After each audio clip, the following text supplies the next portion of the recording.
Ginawa nyo rin to nung kay Alice ko. So, the same argument dito sa Lucky South 99. Pakitingin nga.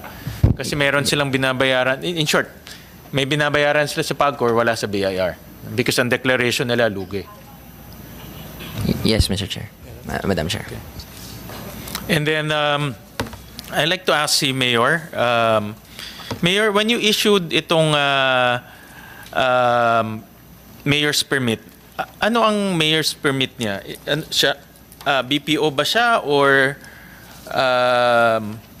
e-casino? Mayor Capil. Yes, Your Honor. Nung una po, noong 2019, BPO po siya.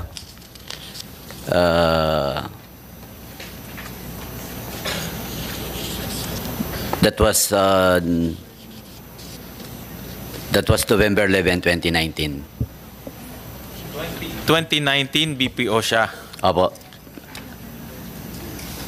And yung business permit niya throughout, BPO siya. Hindi po. That was 2019 and 2020. Noong 2021, Pogo na po siya. 2021, Pogo na siya.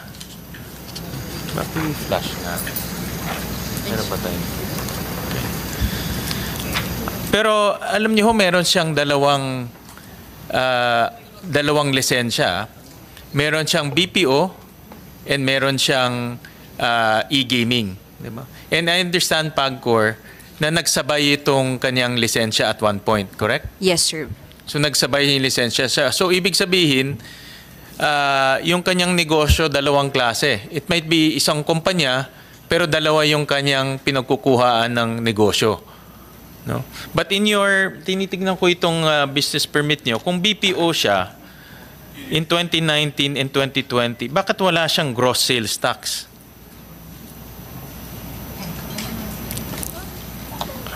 Kasi ang Pogo is only, tama ba, attorney? Pag Pogo ka, 5% in lieu of all taxes, di ba? Pag BPO Yes, ka, yes.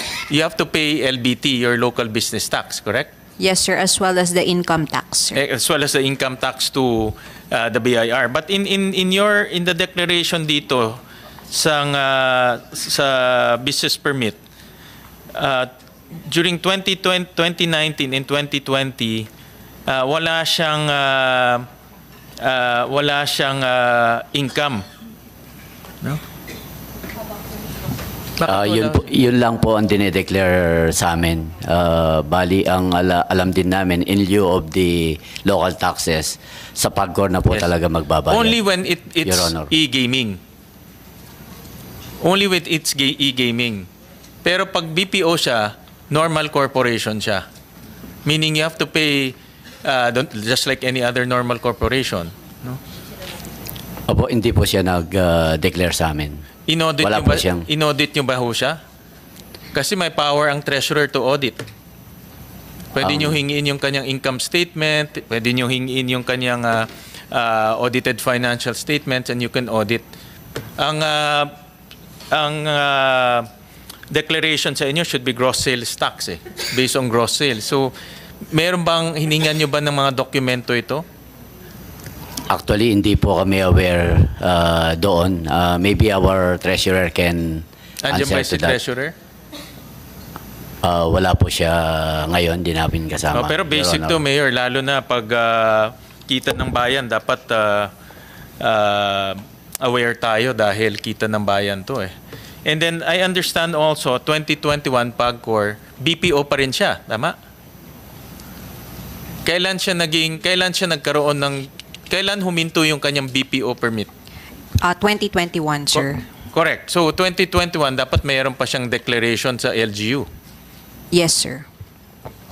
So but in this dito wala siyang declaration sa LGU as BPO. Ito, yan. I'll show that. There. No? Dapat 2019, 2020, 2021 BPO siya eh. As BPO, ordinary corporation ka lang, then you have to declare your gross sales and pay the corresponding business LBT, local business tax. No? Kaya Yes. mababa yung kanyang binabayaran. Kaya nga, to be honest, tama ho si Vice Governor Nanay Pineda eh. Pinanood ko yung dalawang hearing ng provincial government nung nag-imbestiga dito. For 14,000 pesos, nadungisan yung buong pangalan ng PORAC dahil dito sa Pogo Hub na ito. No? Ako sangayon ako sa kanya. No? Sayang, no? 14,000 pesos pero itong dungis, mahirap tanggalin ho to. Lalo na may namatay, may na-torture, may human trafficking.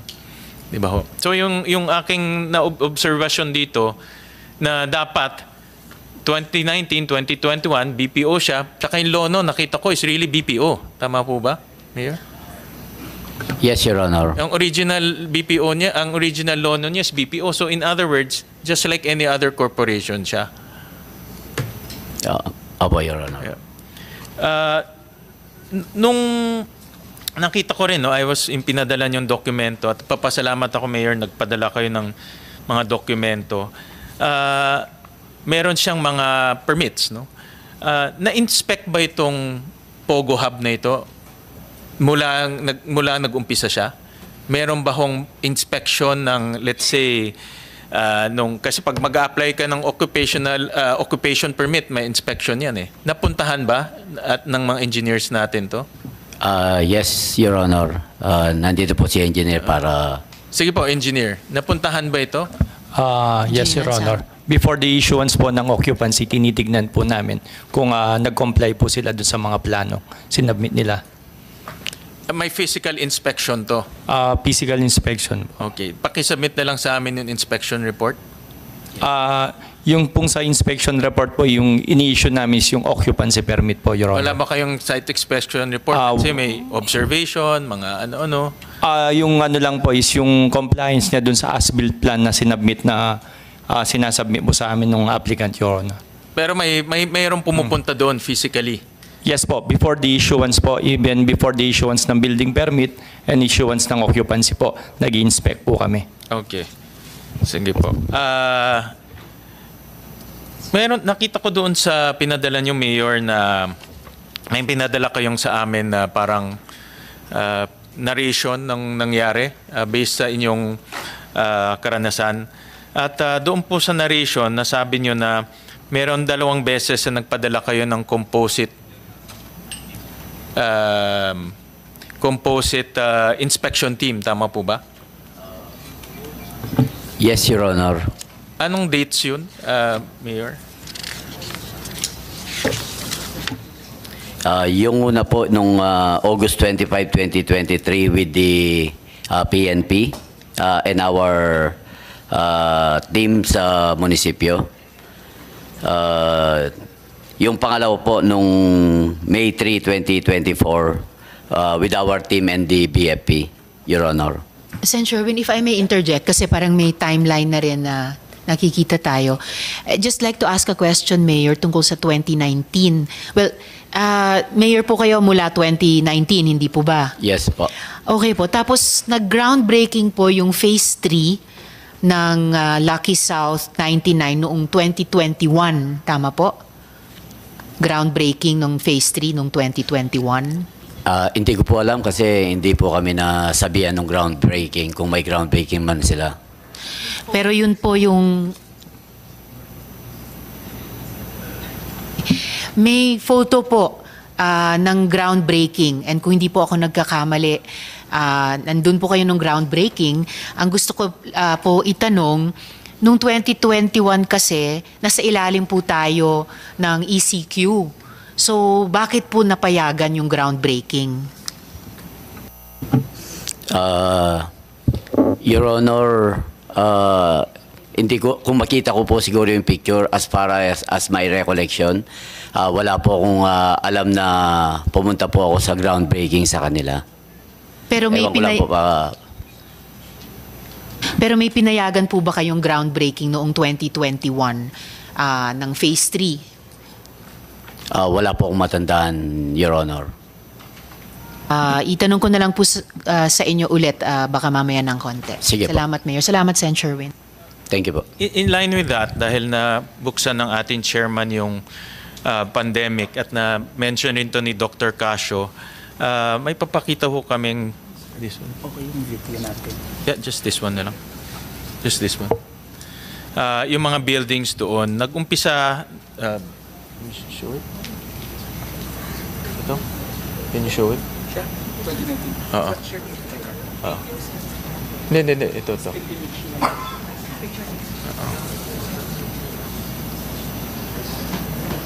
Anyways, in a while, papakita ko na lang ho yung video. Andyan na yata. Meron ho kasi kaming nakuhang, alam niyo ang Google medyo advanced na ngayon. So you get the timeline. Nakita namin nag-umpisa yung construction ng 2019. Tapos may mga buildings, pakita na lang ng staff namin. Yung 2020,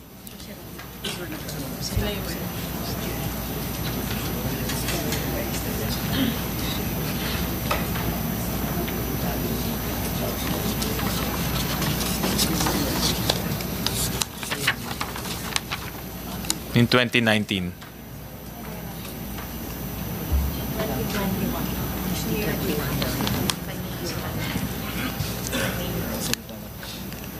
Your Honor, if I may po, with that picture po, sa Manuali po yan, hindi po sa Pulumabayan. If I may interject, Sen. Sherwin. Actually, Mayor, sasabihin ko sana bago kayo komento dito sa photo na to, na ito rin po yung photo na meron ng opisina ko ng sa pagkaalam po namin, groundbreaking ng Phase 3 ng Lucky Star 99 noong 2021, nung kasalukuyang nasa ilalim pa tayo ng ECQ. And sa photo, kayo po yung nakapamewang dito. Of course, lahat nakamask kasi nga po kalagitnaan ng pandemic. So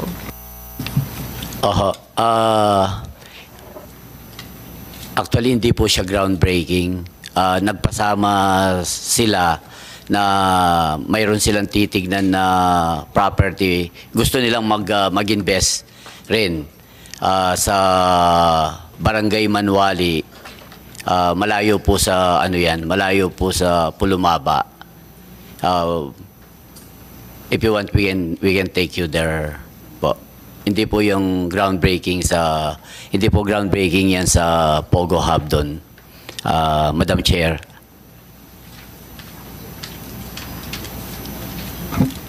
Pero Mayor, sina Casilin po yan, di po ba? Yung nakatalikod. Yes, Your Honor. Okay, salamat po.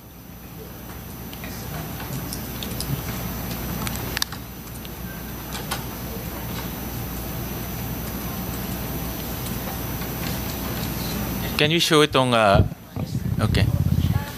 Medyo may yan. And Sen. Sherwin, sorry, pahabol lang. And Mayor, yung lalaki namang nakaitim, siya po si Wood Warren. Mr. Wu ang pagkilala po sa amin. Mr. Wu ang pagkapakilala sa inyo. Yung first name niya po, hindi ko alam. Ayun, tama. Wu Duaren. Wu Duaren. So, pagkapakilala nga sa inyo, Mr. Wu. Apo. Okay. Sa pagkaalam po namin, siya nga si Wu Duaren.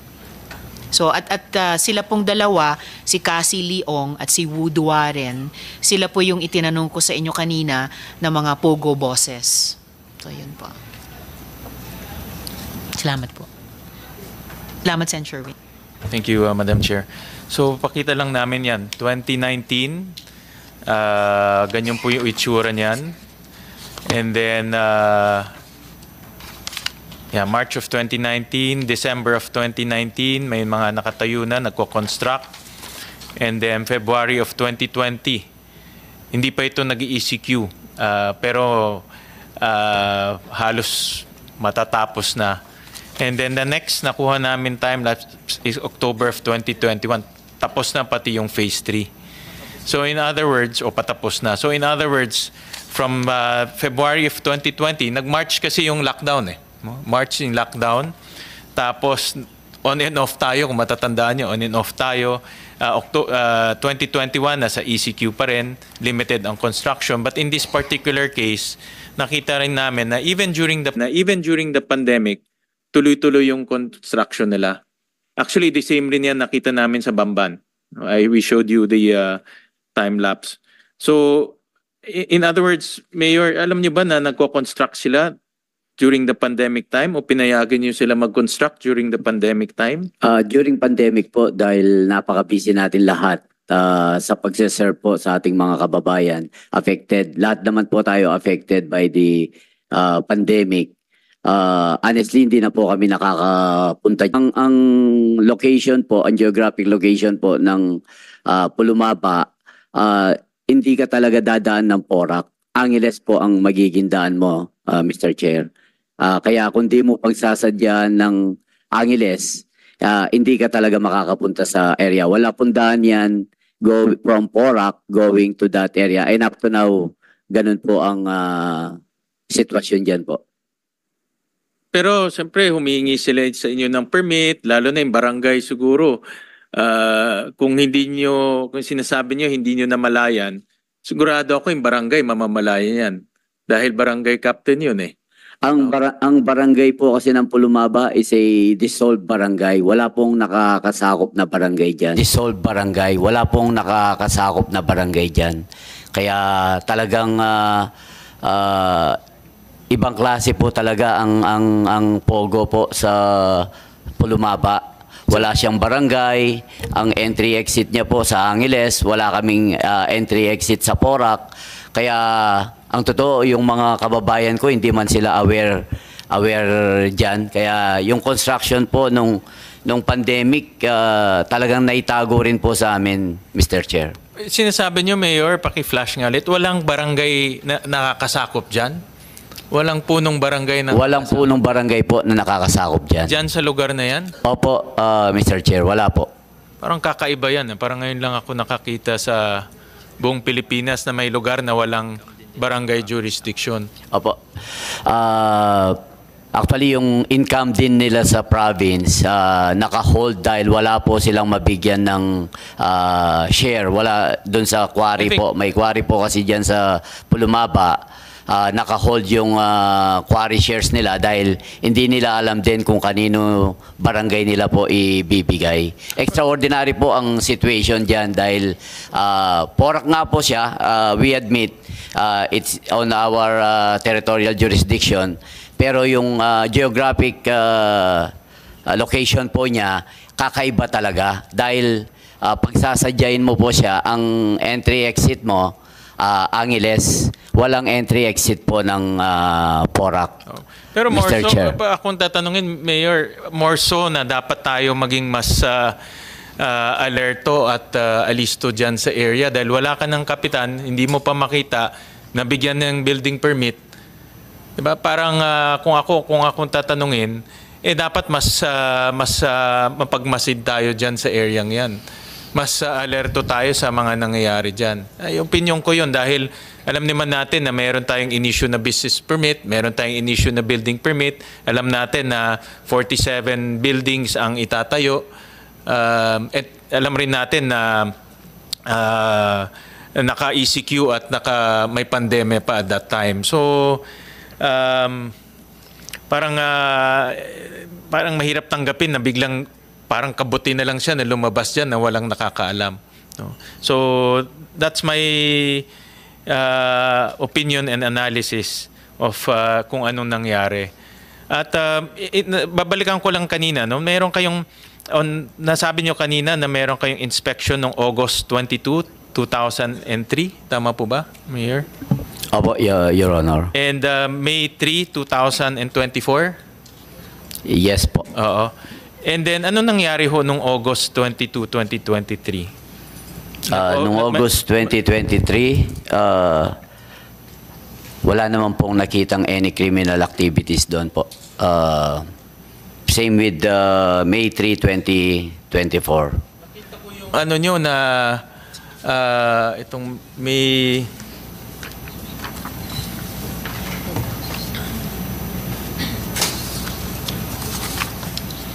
Meron kayong in-issue na office order, no? And Tama po. na para mo mag-inspect. Ito yung August 22, 2023.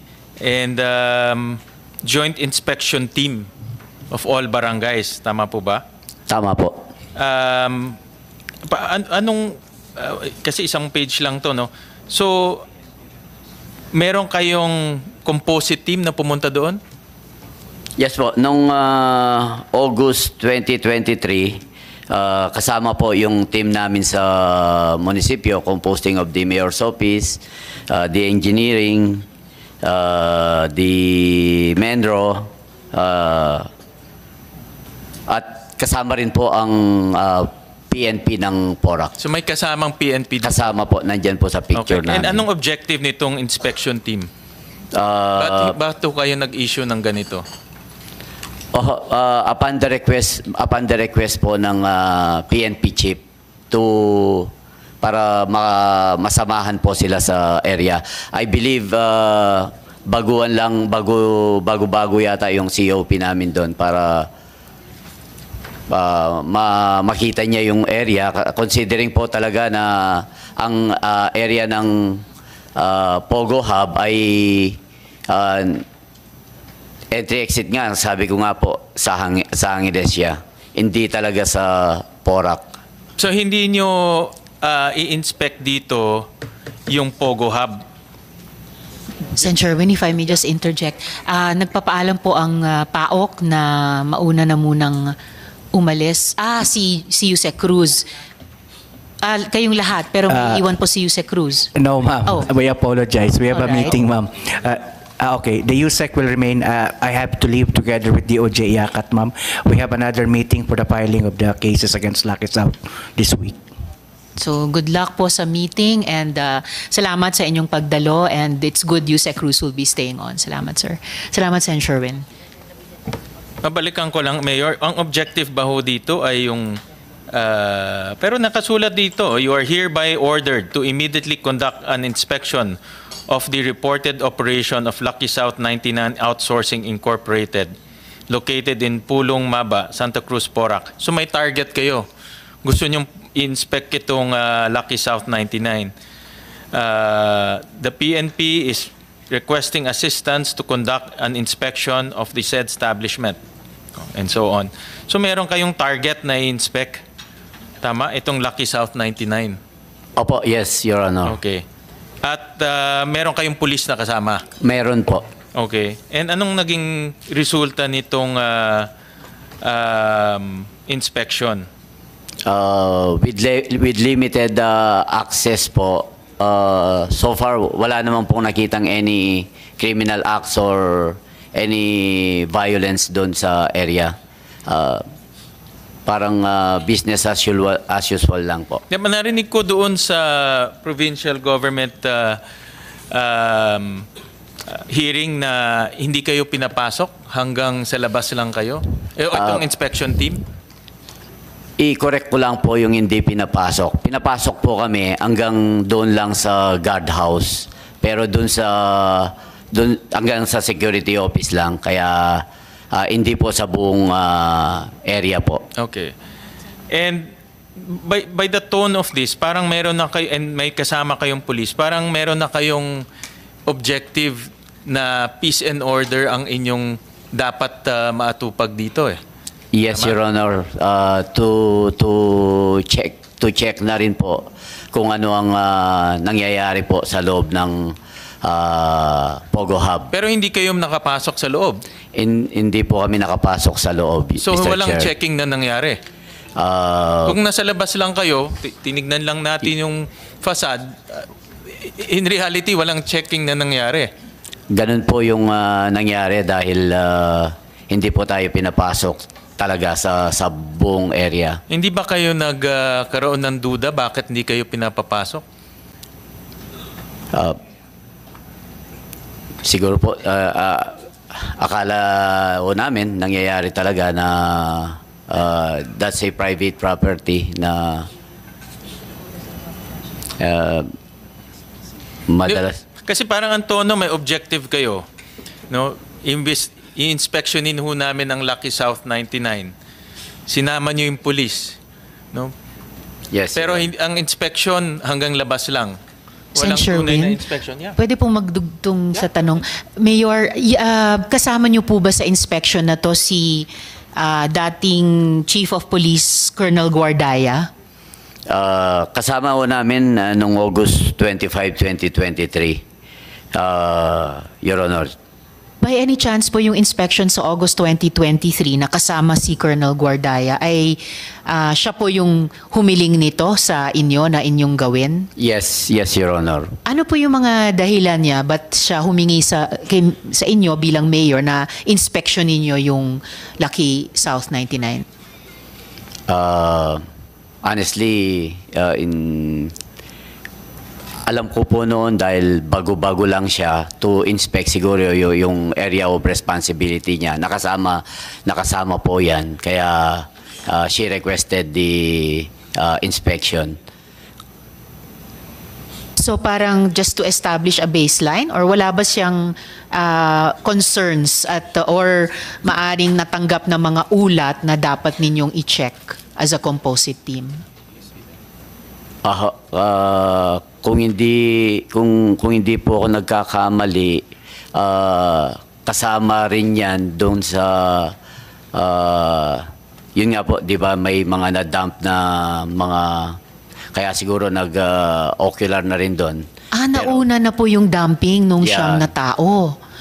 Talaga pong hindi lamang siguro para ma-familiarize sila Yes. dun sa area, pero talagang magre-raise ng concern po yung ganyang klaseng karahasan. Opo, kundi ako nagkakamali. At Mayor, kahit pagkatapos nung may siyam na na-dump na tao, tas humiling si Colonel Guardaya na inspection ninyo yung Lucky South 99, kahit kanina sabi ni Colonel Guardaya, hindi naman taga Lucky South 99 yung siyam, pero pambihirang klaseng karahasan yun eh.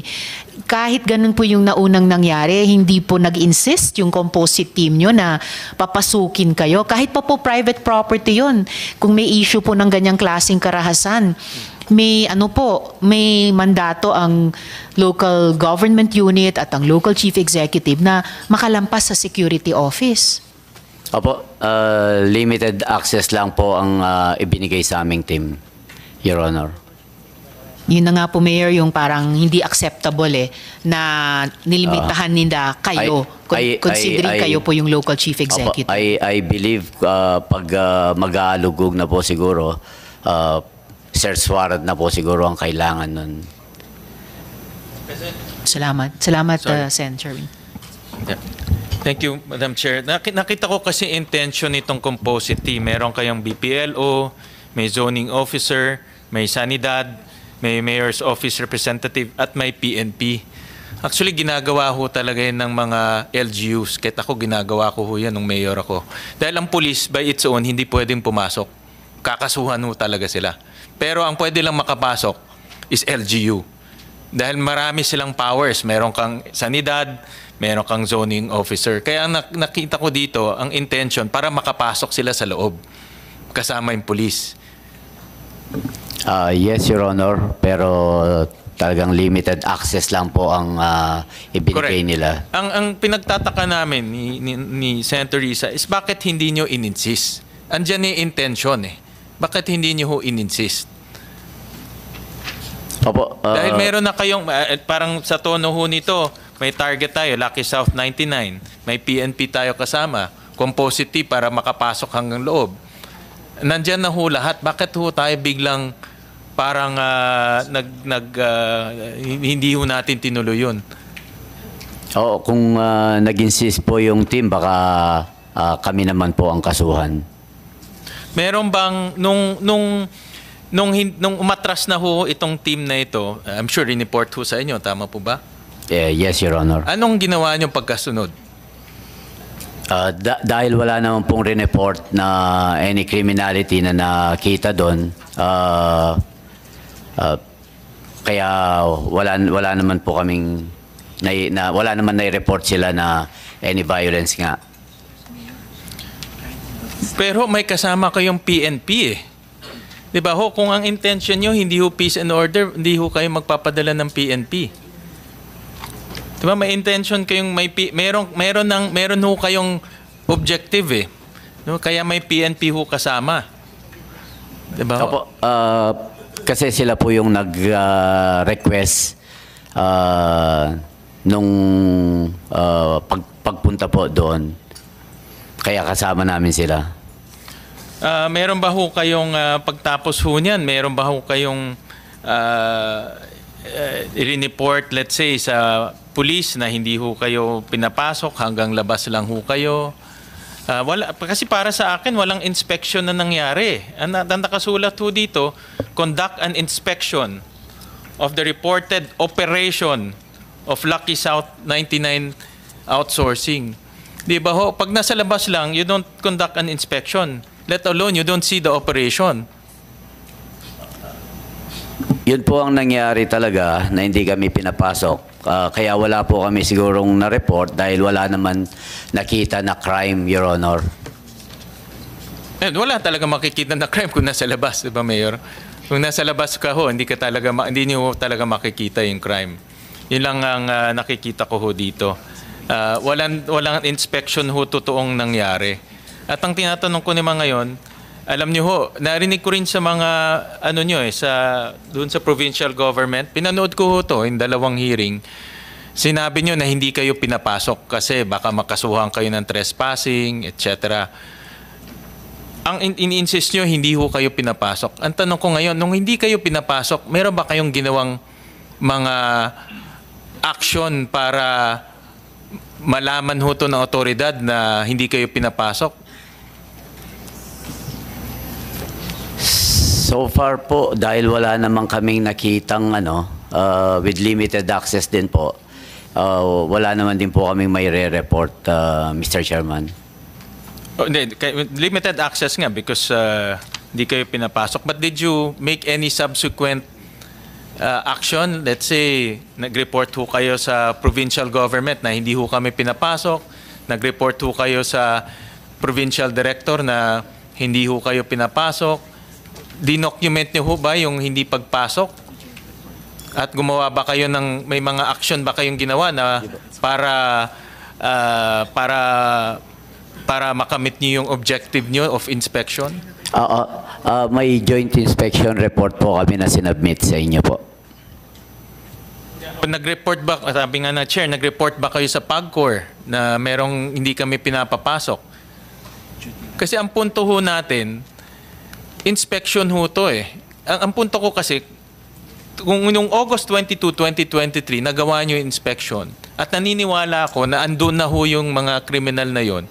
Dahil sa lawak ho nito at nakita ko hindi ito masiset up in 1 month or 2 months eh. Taon na ho sila nag-ooperate doon. At kung nagawa itong inspection, doon pa lang, mahihinto na natin itong problemang ito. So, ang tanong ko ho, bakit ho tayo huminto nung hindi na tayo pinapasok? Bakit tumigil na ho tayo doon?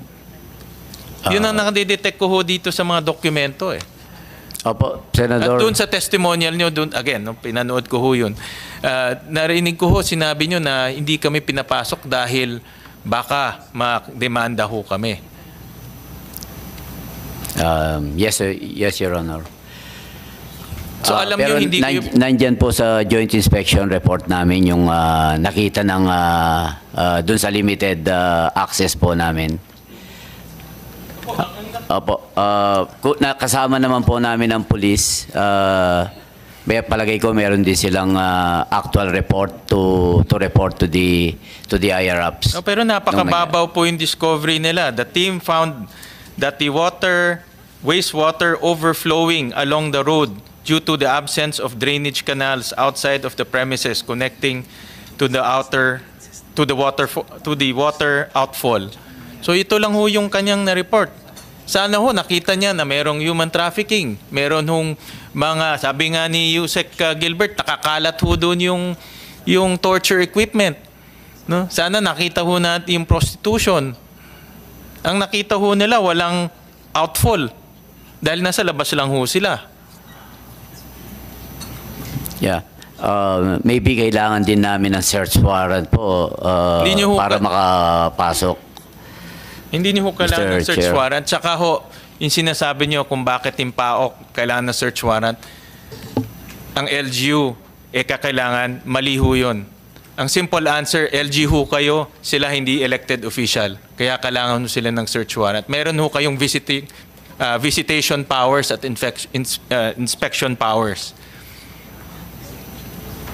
At sang-ayon po ako kay Board Member Canlas.